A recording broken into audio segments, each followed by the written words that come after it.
Everybody has to deal with happiness and suffering. That's part of life. The Buddha has taught us about how to deal with happiness and suffering in many ways, including the Four Noble Truths or Arya Saga 4. Today, we would like to bring you another angle that might be applicable to you.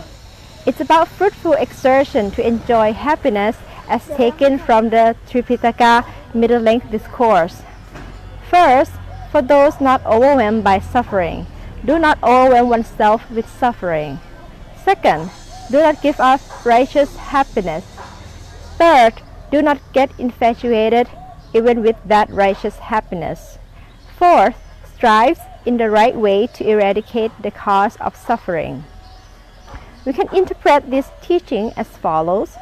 First, as life is transient and full of suffering anyway, just don't add unnecessary suffering. For example, when you get sick, you visit a doctor and get treatment as needed. Despite the best possible treatment, your body might still be in pain.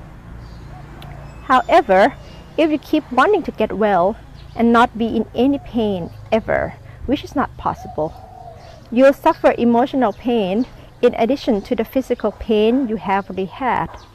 Therefore, in this case, after getting the treatment, it's better to let nature run its course to avoid unnecessary emotional suffering. Second, as we proceed through life, we would encounter both righteous happiness and earthly happiness. Examples of righteous happiness are bliss from meditation or joy from appreciating others' good deed. Examples of earthly happiness are happiness from watching movies or having delicious food, and so on. Even though the righteous happiness might be harder to attain and not as seducing as the earthly ones, we should be persistent in seeking the righteous happiness instead of the earthly one, as they will result in long-term peace and happiness for us.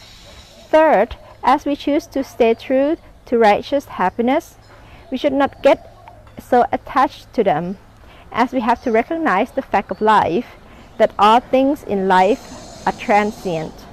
By not getting too attached to even the righteous happiness, we won't be so disappointed as they might go away at times. Last, even when we have a happy life, we still have to endure some suffering. Wouldn't it be better to eliminate the cause of suffering altogether?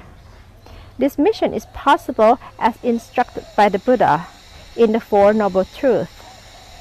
As we recognize that the cause of suffering is the desire, and we can eliminate the desire by following the Noble Eightfold Path, we should focus our attempt in doing so, which is the right way to eliminate the cause of suffering in life. I hope next time you encounter either happiness or suffering, you keep these 4 steps in mind to help leading you to a happy life with less suffering. May your faith in the Buddha, his Dhamma, and his disciple help you progress along the Noble Eightfold Path to attain the end of misery.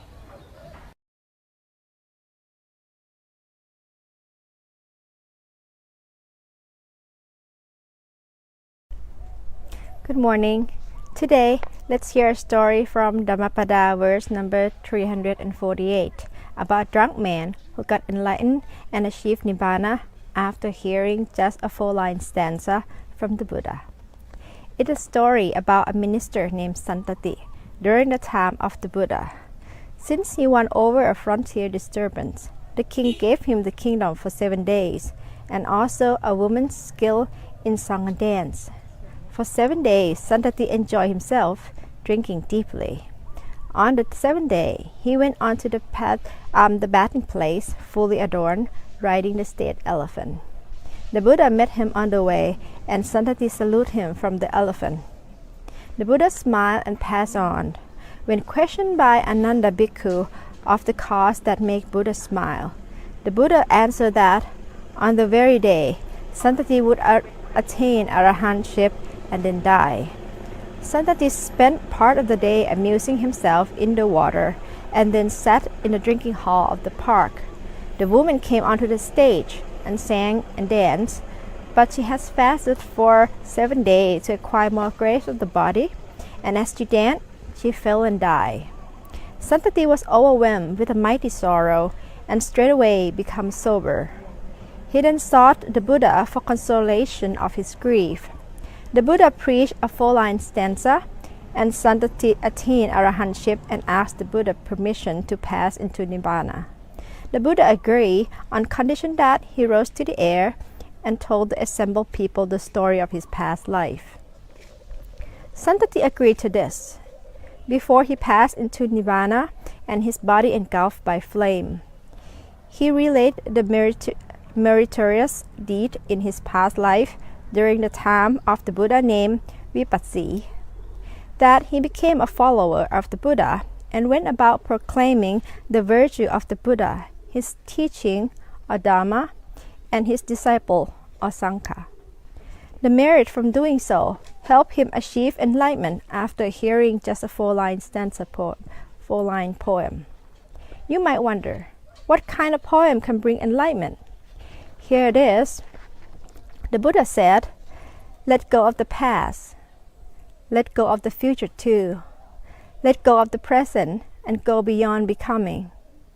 With mind released from everything, to birth and decay, you shall come no more."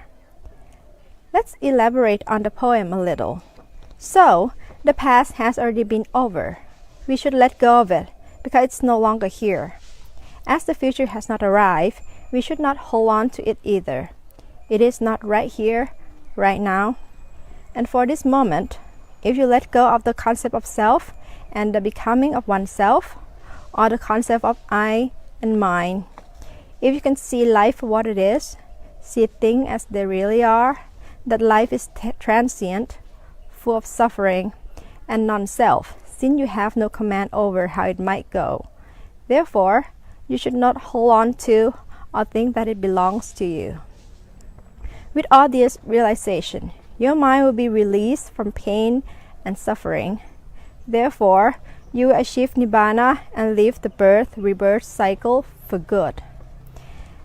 That is one interpretation of the poem that can bring enlightenment in just 4 words. By learning these words, may your faith in the Buddha, his teaching, and his disciples help you let go of the past and the future, as well as focus on eliminating the concept of self, one present moment at a time.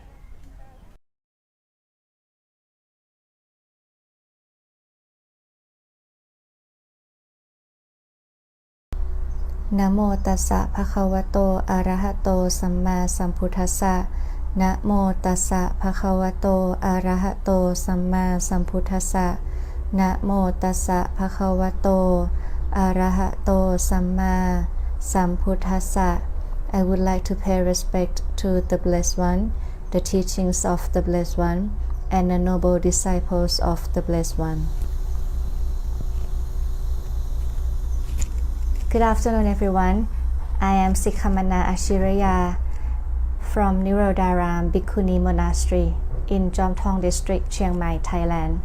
Today I have something to talk about.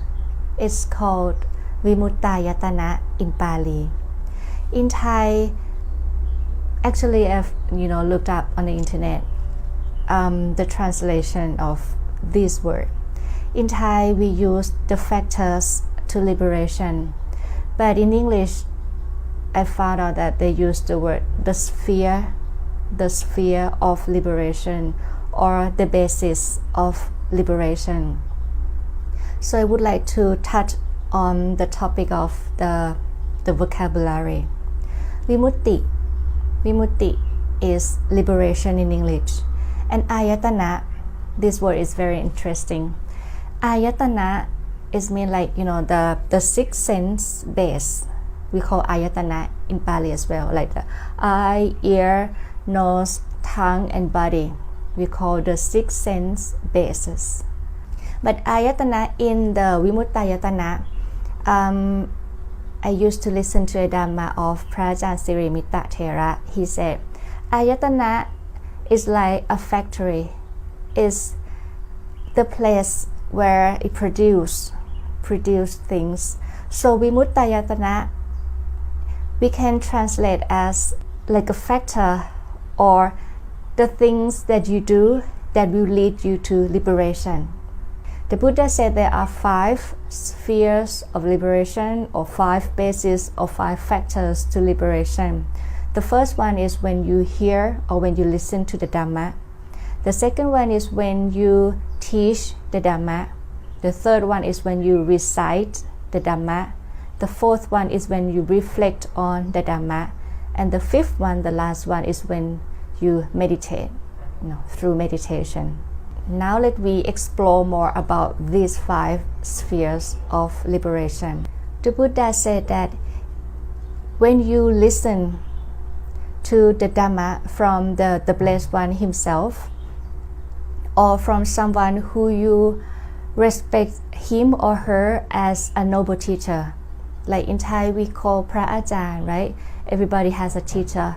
So if you listen the Dhamma from your teacher, maybe, or when someone who's just like your friend who know more about the Dhamma, or someone who is wiser, and then you listen to the Dhamma, and then you really understand the teachings of the Buddha. You understand the meaning, you understand the context, you understand the goal, you understand like this is the cause and this is the effect, cause and result, things like that.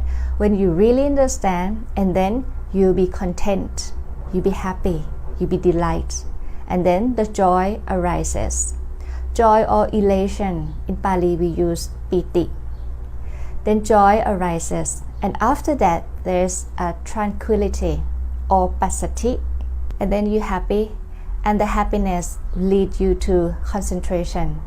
And when you reach to the samadhi, when the mind is focused, when the mind is concentrated and still, then the wisdom arises. And through the wisdom, you will reach liberation. Liberate from the defilements, liberate from the ignorance or avijja. So this is the first one.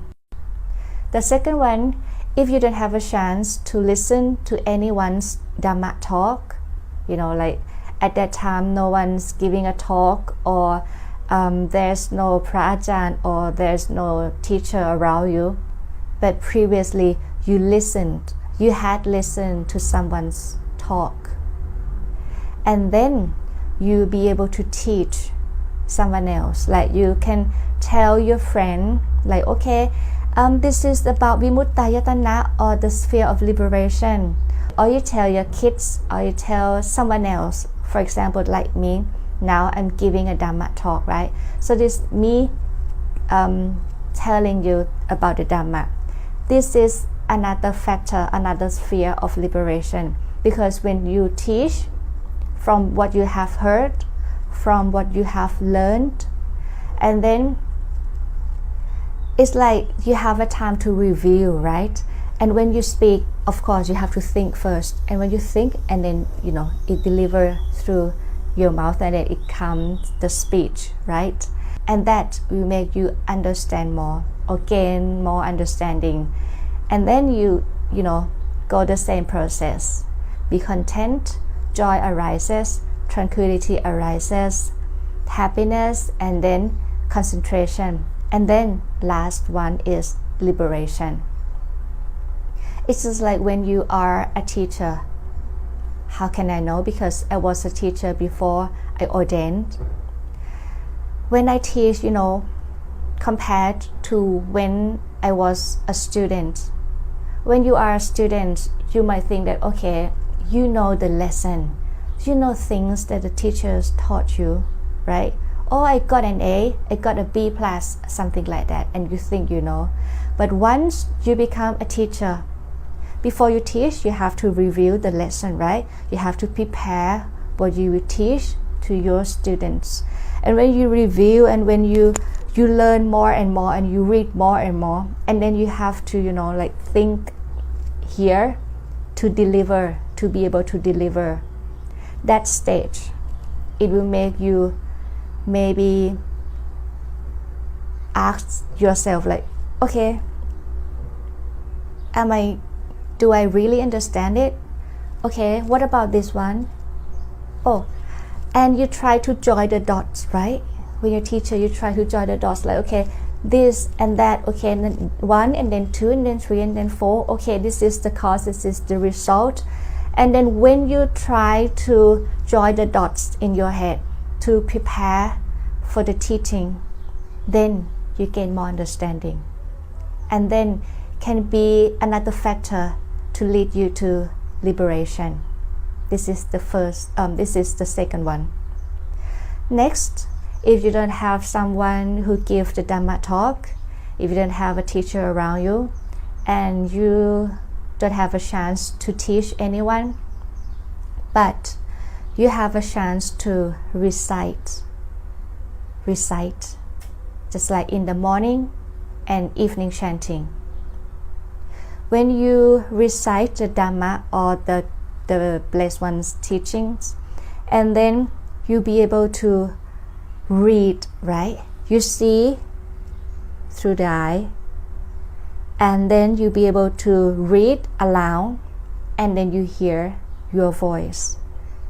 You know, these things, sometimes when you listen to someone else talk, you don't, like stick to that talk like every seconds, not like that. Sometimes, oh, the blood flew. Sometimes, oh, someone's calling. You got distracted, right? But if you read, like in the morning or evening chanting, and you really concentrated on the reading, so it might be another factor for you to reach the liberation, because you gain more understanding, and then you be content, joy arises, tranquility arises, happiness arises, concentration or the focused mind is happens, and then it will lead you to liberation. This is the third one.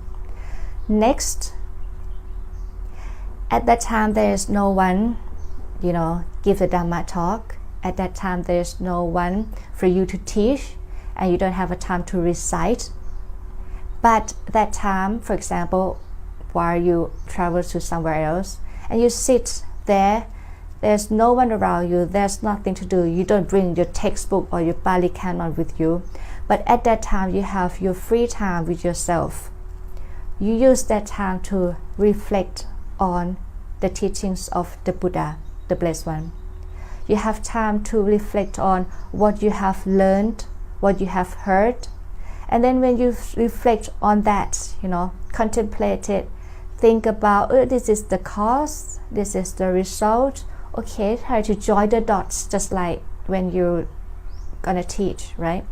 You try to think and reflect on, think over and over, and then you might reach more understanding. And when you reach more understanding, you'll be content, joy arises, tranquility arises, happiness, and then concentration arises, and then it will lead you to liberation. Last one is about meditation. The Buddha said, if you learn to meditate, even it's like the Puttanusati or Marananusati, there are many things. They use the word object of concentration. So you use that, and then you experience the same process. When you are content and the joy arises or elation arises, tranquility arises, and then you reach the focused mind, and then it will lead you to liberation. But the Prajan here at Nirodharam, she taught us that, the first 4 one, of course, listen to the Dhamma, teach the Dhamma, recite the Dhamma, and reflect on the Dhamma. You have to do it with respect. You don't do it just like for fun, but you do it respectfully, carefully. But the 5th one, about meditation, you should have a teacher to teach you, because otherwise you're gonna go on the wrong path, right? To the Miccha Samadhi, is wrong concentration, and you think it's the right one, but it's not. It's the wrong meditation, wrong concentration. So how could you know? You have to consult a teacher, someone who know what is the right meditation, who can tell apart, like this is wrong, this is right. So you need a teacher to do the fifth one about meditation. When you learn that there are 5 spheres of liberation, right? Then you can choose what to do. This is very important. For someone who just, at the first, at the beginning, in getting to know the Buddhism, in getting to try to practice, to calm the mind, to practice the mindfulness and things like that. They jump through meditation, right? Okay, I need to do the sitting meditation, I need to do the walking meditation, and then you have to do it over and over and over, like all day long. Sometimes you need to balance, right? Because when you sit for too long, walk for too long, it's not good for the health. But you have to, adjust the time, allot a time for it. Like, okay, this is the time for meditation. This is the time to do. You should do meditation. I don't say that you shouldn't. You should meditate. But when there is a chance to do the morning and evening chanting, you should do it too, because this is one of the factors to liberation, right? Or if there is a time that someone give a Dhamma talk, then you should attend. It's not like that, oh, someone give a talk, that's fine, I want to do meditation and I don't want to listen to anyone. It's not like that.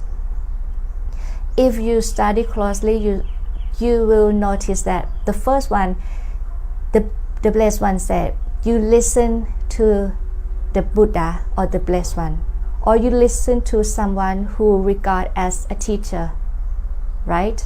So the first one, you need to listen to the teachings of the Buddha to know what is right, what is wrong, to have a basic knowledge, to have the knowledge. And then if there is no one to give a talk, and then you reflect on what you have learned, reflect on what you have heard. If you have the time to give a Dhamma talk yourself, to teach, and then you use that opportunity to reflect on and then to deliver, to teach. So this means that to practice in Buddhism is not just meditation. You can do many things. These are the 5 things, the 5 factors, 5 ways, 5 basics, 5 spheres that the Blessed One suggests that these can lead you to liberation as well. So I think you've learned something useful today and you can use it in your daily life. That's it for today. May the power of the Triple Gem protect you all, and until next time, goodbye.